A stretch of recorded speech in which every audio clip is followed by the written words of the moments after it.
ఏకదంతాయ విద్మహే వక్రతుండాయ ధీమహి తన్నో దంతి ప్రచోదయాదు. ఈరోజు సంకటహర చతుర్థి.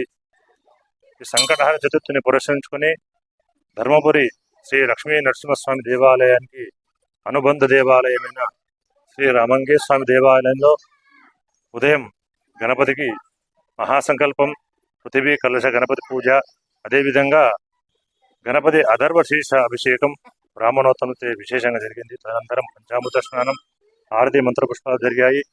ఈరోజు విశేషం ఏమిటంటే ఎవరైతే ఈ సంకటహర చతుర్థి వ్రతాన్ని ఆచరిస్తారో వారికి సర్వ కష్టాలు దొరికి సుఖాలు కలుగుతాయి. సంకట అంటే కష్టాలు, హర అంటే తొలగించబడతాయి.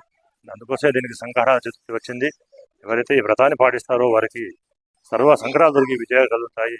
అదేవిధంగా ఈ గణపతికి విశేషంగా రక్తవర్ణం, రక్తగంధం, రక్తపుష్పం, రక్తమాల్యం, భరధరం. ఇక్కడ మనకు మహారాష్ట్రలో ఈ సంప్రదాయం ఉంది. అదేవిధంగా ఈ ధర్మపురంలో కూడా సంప్రదాయం ఉంది. చందనం అనే స్వామివారికి పూస్తాము. ఎర్ర చందనం స్వామివారికి చాలా ప్రీతి. ఎవరైతే ఈరోజు ఆ చందనంతో కూడుకున్న గణపతి దర్శనం చేసుకుంటారో వారికి సర్వ విఘ్నాలు తొలగి సర్వ విజయాలు కలుగుతాయని చెప్పబడ్డది. ఓం స్వస్తి.